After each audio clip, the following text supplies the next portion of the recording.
दोस्तों देखिए, बहुत बड़ी अपडेट निकल के आई है। जी हाँ दोस्तों, यदि आपने भी यूपी पुलिस कांस्टेबल री एग्ज़ाम दिया है तो दोस्तों ये एक अपडेट आप ही के लिए है। दोस्तों मेरे पास लगातार साथियों के कमेंट्स आ रहे हैं कि सर मेरे 85 क्वेश्चन ठीक है, मेरे 80 क्वेश्चन ठीक है, मेरे 90 क्वेश्चन ठीक है, क्या मैं फिजिकल की तैयारी करूँ या ना करूँ, नॉर्मलाइजेशन में मुझे कितने नंबर मिल सकते हैं, मेरी जो शिफ्ट थी वो ईजी थी, हार्ड थी या मॉडरेट थी, तो उसके अकॉर्डिंग बताइए कि मेरे नंबर कितने पड़ सकते हैं। साथ ही मेरी जो आंसर की है वो कब आएगी और मैं कैसे चेक कर पाऊंगा, और यहाँ पर जो नई अपडेट आई है वो सारी ही जानकारी आज की इस वीडियो में मैं आपको बताऊंगा। ठीक है, बेसिकली दोस्तों ये वीडियो यहाँ पर कट ऑफ को लेकर रहेगी, जिसमें महिला और पुरुष दोनों के बारे में हम बात करेंगे। साथ ही जो अपडेट है वो बताऊंगा, आंसर की के बारे में बताएंगे, साथ ही आपकी जनरल, ओबीसी, ईडब्ल्यूएस और SC ST की अलग अलग हम लोग बात करेंगे। साथ ही यहाँ पर जो अपडेट है वो बताऊंगा, नॉर्मलाइजेशन के बारे में बात करेंगे, आपकी अलग अलग शिफ्ट और जितने भी आपके एग्ज़ाम डेज़ हैं, जैसे 5 दिन आपका एग्ज़ाम रहा है, 10 शिफ्ट रही हैं,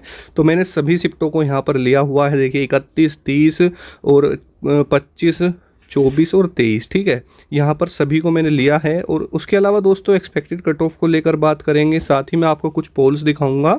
ठीक है, जैसा कि आप स्क्रीन के ऊपर देख पा रहे होंगे, यहाँ पर ये हमारा पोल है। ठीक है, साथ ही मेरे पास जो डाटा आया है वो भी मैं आपको यहाँ पर दिखाऊंगा। तो दोस्तों बेसिकली अगर देखा जाए तो यहाँ पर महिला और पुरुष दोनों के बीच कितना कंपटीशन बन रहा है बेसिकली। ठीक है, देखिए यहाँ पर एक नोटिस जारी हुआ था, जैसे कि आप देख सकते हैं, ये एक कटिंग मैं आपको दिखा रहा हूँ जिसमें आपकी आंसर की के बारे में बताया हुआ है। ठीक है, साथ ही देखिए सबसे पहले मैं आपको डाटा दिखा देता हूँ। लगभग 50,000 से भी ज़्यादा बच्चों का ये डाटा है जो आपके सामने रहेगा। आप देख पा रहे होंगे ये हमारे चैनल का ही है, और इसमें 23,000 यानी 23,000 कैंडिडेट्स ने वोट किया है, और जिसमें हमने देखा कि 80 टू 85 क्वेश्चन वाले दोस्तों 37% कैंडिडेट हैं। ठीक है, उसके अलावा 86 टू 92 क्वेश्चन वाले 15% हैं, और 93 टू 100 क्वेश्चन के बीच 26% हैं। ठीक है, और 101 से 110 के बीच में दोस्तों यहाँ पर 22% है। ठीक है, उसके बाद ये हमने डाटा लगाया, इसमें दोस्तों 12,000 यानी 12,000 बच्चों ने वोट किया है, और ये आपका 31 अगस्त की जो फर्स्ट शिफ्ट थी उसका है। तो यहाँ पर देखिए 41% बच्चा ये कहता है कि सर हमारे 80 टू 85 क्वेश्चन के बीच में ठीक है।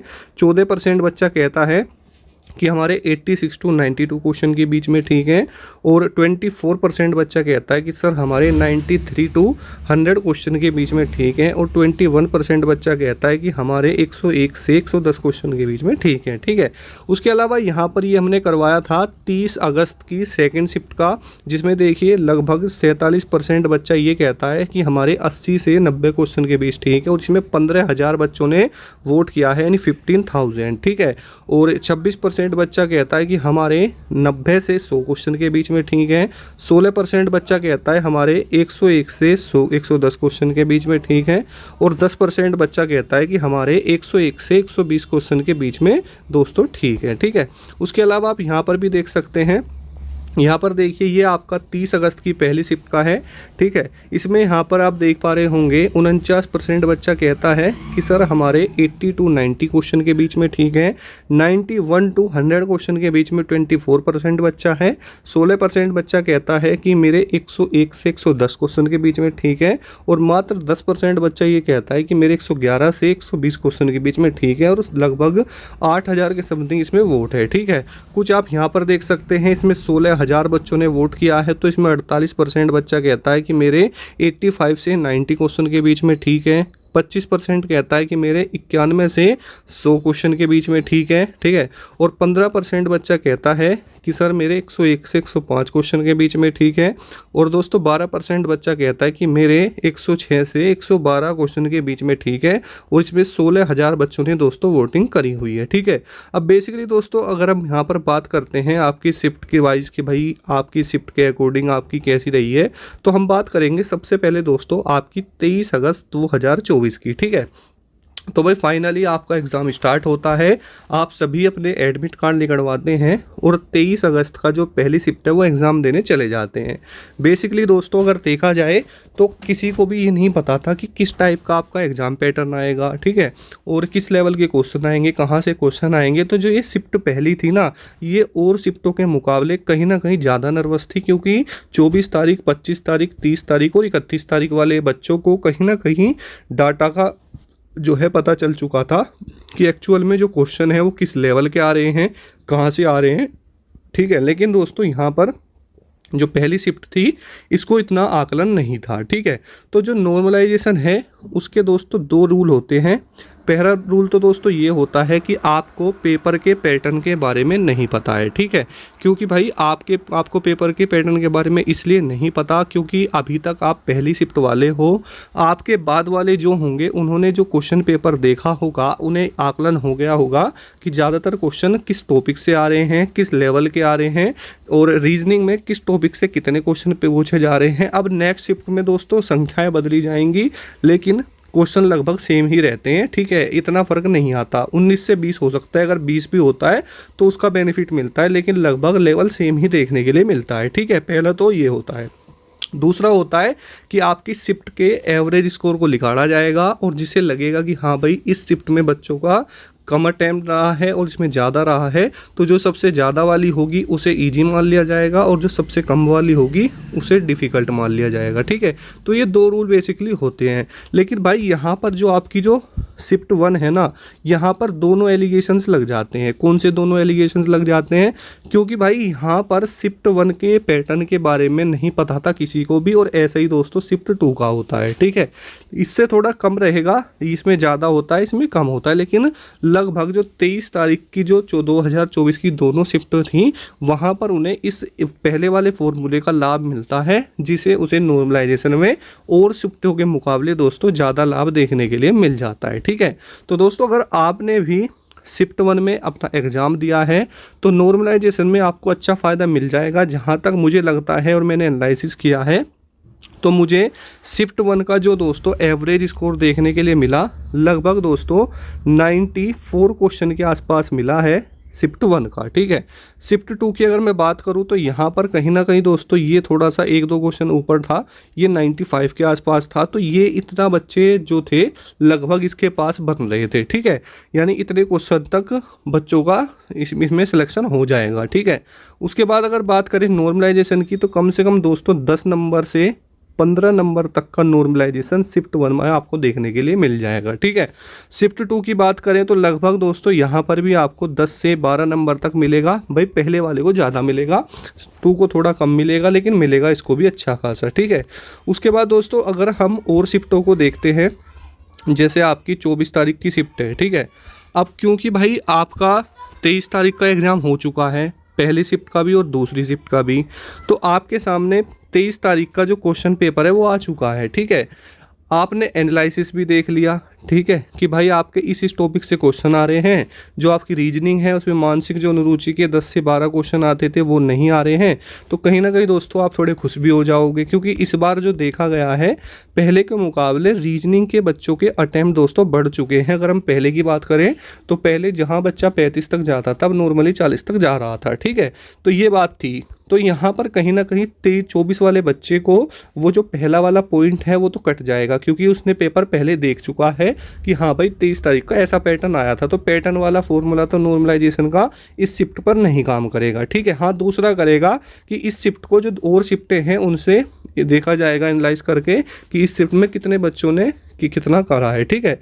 तो यहाँ पर जो आपकी 24 तारीख थी यहाँ पर भी लगभग सेम ही था, लगभग 93-94 तक बच्चे जो करके आ रहे हैं उनका हो जाएगा सिलेक्शन। और 90 जो आपकी शिफ्ट 2 थी, ये मैं अभी आपको कट ऑफ नहीं बता रहा, कट ऑफ लास्ट में बताऊंगा, अभी शिफ्ट का एनालाइज हम कर रहे हैं, ठीक है। शिफ्ट 2 में भी दोस्तों लगभग 94-95 के आसपास ही रहा था, ठीक है। तो यहाँ पर अगर आप शिफ्ट 1 की दोस्तों बात कर ले तो यहाँ पर आपको 10 से 12 नंबर तक नॉर्मलाइजेशन में मिल जाएगा, और यहाँ पर भी दोस्तों लगभग 10 नंबर के आसपास तक बढ़ सकता है, ठीक है। उसके बाद दोस्तों शिफ्ट आती है आपकी 25 तारीख की। 25 तारीख की शिफ्ट जो है लगभग और शिफ्ट के मुकाबले यहाँ पर जो है डिफ़िकल्ट बताई जा रही है, ठीक है। और यहाँ पर मैंने जैसे देखा है बच्चों का, थोड़ा अटेम्प्ट भी क्या है, थोड़ा कम था। जैसे शिफ्ट 1 में 92 था और शिफ्ट 2 का 90 था। ठीक है, तो यहाँ पर इतना मुझे देखने के लिए मिला। ठीक है, तो यहाँ पर जैसे थर्ड में था तो नॉर्मलाइजेशन का दोनों में ही यहाँ पर आपको 5-7 क्वेश्चन का देखने के लिए दोस्तों मिल जाएगा यहाँ पर भी। ठीक है, उसके बाद 30 की बात करें, 30 तारीख की, तो 30 की जो पहली शिफ्ट थी वो उसमें बच्चों का अटेम्प्ट ज़्यादा मुझे मिला है, लगभग दोस्तों 98 क्वेश्चन तक हुआ है।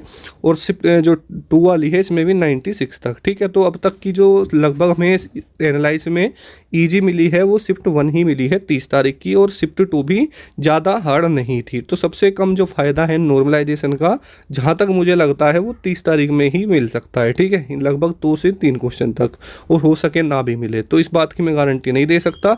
ठीक है, लेकिन जो शिफ्ट 2 थी उसको दोस्तों मिलेगा, क्योंकि कहीं ना कहीं शिफ्ट 1 के मुकाबले जो शिफ्ट 2 थी वो कहीं ना कहीं थोड़ी मॉडरेट थी। ठीक है, तो इसको फ़ायदा मिल जाएगा। शिफ्ट 1 को मुझे नहीं लगता, जैसा कि मैंने बच्चों का डाटा देखा है उसके अकॉर्डिंग। ठीक है, उसके अलावा दोस्तों 31 तारीख की बात करें तो 31 तारीख का जो पहला शिफ्ट थी वो कहीं ना कहीं थोड़ी ईजी टू मॉडरेट ही थी, ज़्यादा मुश्किल नहीं थी। इसलिए यहाँ पर लगभग 95 क्वेश्चन तक बच्चे अटैम्प्ट कर पा रहे थे। शिफ्ट 2 में थोड़ा दोस्तों ये डाटा कम हुआ और लगभग बच्चा 92 से 93 तक इसमें जा रहा था। ठीक है, तो इन दोनों में शिफ्ट 2 ज़्यादा बच्चे हार्ड बता रहे थे। ठीक है, तो क्योंकि दोस्तों ये पेपर सबसे लास्ट में हुआ था तो नॉर्मलाइजेशन का जो पहला है वो तो फ़र्क नहीं करेगा, लेकिन इसमें आपको लगभग 3 से 4 तक नॉर्मलाइजेशन देखने के लिए मिल जाएगा। ठीक है, तो ओवरऑल ये मैंने आपका सारा कुछ बताया। ठीक है, सबसे इजी शिफ्ट 30 की फर्स्ट शिफ्ट बताई जा रही है, और जो हार्ड है वो 25 की बताई जा रही है। ठीक है, और 31 की सेकंड भी ठीक ठाक थी, लेकिन 23-24 की दोनों इक्वल सी ही रही हैं, मॉडरेट सी रही हैं। ठीक है, उसके बाद दोस्तों अगर हम यहाँ पर बात करते हैं सेफ स्कोर की, दोस्तों देखिए आपका एग्ज़ाम होता है। ठीक है, मान के चलो आपका एग्ज़ाम हुआ, अब एग्ज़ाम में आपने कितने क्वेश्चन अटैम्प्ट करे, टोटल दोस्तों आपके 150 क्वेश्चन होते हैं। अब भाई आपने 110 करे, 120 करे, वो आपको पता है।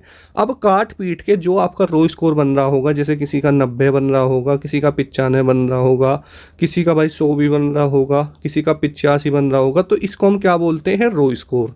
और इसी पर हम दोस्तों सेफ स्कोर की भी बात करते हैं। फाइनली जो ये चीज़ होती है ये कट ऑफ नहीं होती, ये क्या होती है आपकी, ये सेफ है कि भाई हाँ आप इतने नंबर पर सेफ हो और फिजिकल की तैयारी अपनी दोस्तों स्टार्ट आप कर सकते हो। ठीक है, ये वो चीज़ होती है बेसिकली। अगर हम देखें तो यहाँ पर सेफ स्कोर का मतलब क्या है कि भाई आप इतने नंबर पर सेफ हो जाओगे, और सेफ मतलब रो स्कोर प्लस दोस्तों नॉर्मलाइजेशन क्या बनता है, कट ऑफ बनती है। ठीक है, तो अभी जो हम बात कर रहे हैं वो सिर्फ आपके रो स्कोर की बात कर रहे हैं, क्योंकि आपकी शिफ्ट के अकॉर्डिंग आपको कितना नॉर्मलाइजेशन मिलेगा वो अलग चीज़ है। ठीक है, तो हम यहाँ पर बात करेंगे मेल और फीमेल दोनों की ही दोस्तों हम यहाँ पर बात करेंगे अब। ठीक है, तो ध्यान से चीज़ों को समझना। ठीक है, और मैं आपको भाई सारी चीज़ें आफ्टर नॉर्मलाइजेशन की ही यहाँ पर बताऊँगा। ठीक है, देखिए दोस्तों सबसे पहले तो बात समझ लेते हैं मेल की। ठीक है, मेल कैंडिडेट दोस्तों अगर आप जनरल में हैं, ठीक है, और आपके लगभग यहाँ पर ये मान के चलो 95 क्वेश्चन के आसपास ठीक है। ठीक है, 95 क्वेश्चन के आसपास आपके ठीक है, तो आप दोस्तों अपनी फिजिकल की तैयारी कर लीजिए। ठीक है, टेंशन की बात नहीं है। ओबीसी की बात करें तो ओबीसी में लगभग दोस्तों ये मान के चलो आपके अगर लगभग 90 क्वेश्चन के आसपास ठीक है तो आप बिल्कुल सेफ़ हो। ईडब्ल्यूएस को भी सेम मानना, इसको हम 90 से 92 क्वेश्चन मान सकते हैं दोनों के। ठीक है, एससी की दोस्तों अगर मैं बात करूं तो एससी कैटेगरी में अगर आपके लगभग 88 या 85 क्वेश्चन के आसपास बन रहे हैं तो आप बिल्कुल सेफ़ हैं, फिजिकली की तैयारी अपनी स्टार्ट कर दीजिए मेल में। और एससी एसटी की दोस्तों अगर मैं बात करता हूं तो एसटी कैटेगरी में जो भी साथी लगभग यहाँ पर 75 से 78 क्वेश्चन पर है वो अपनी फिजिकल की तैयारी कर दीजिए। अभी इसमें दोस्तों आपका प्लस नॉर्मलाइजेशन हो गए तब दोस्तों आपको कट ऑफ देखने के लिए मिलेगी। ठीक है, क्योंकि भाई 1,80,000 बच्चा फिजिकल में पास होना है। ठीक है, फीमेल की अब बात करते हैं तो फीमेल में जो भी जनरल कैटेगरी में आती है और उसका जो स्कोर है लगभग 90 क्वेश्चन के आसपास बन रहा है। ठीक है, 90 से एक आध कम हो, 88 हो, कोई दिक्कत नहीं। ओबीसी की बात करें जो भी 85 के आसपास है, और ईडब्ल्यूएस में भी फीमेल वो अपनी फिजिकल की तैयारी करें। एससी की बात करूं तो लगभग 80-82 क्वेश्चन, और एसटी की बात करूं तो लगभग 75 क्वेश्चन के आसपास, इसे आप मान सकते हैं 70-75 क्वेश्चन फीमेल के लिए। ठीक है, तो ये मेरा आकलन है। बाकी आपका जो भी डाउट है, आप कुछ पूछना चाहते हैं, कमेंट कर लेना। अगर आप हमारे चैनल पर पहली बार आए हैं, सब्सक्राइब कर लेना। ठीक है, तो मिलते हैं नेक्स्ट वीडियो में। जय हिंद, वंदे मातरम दोस्तों।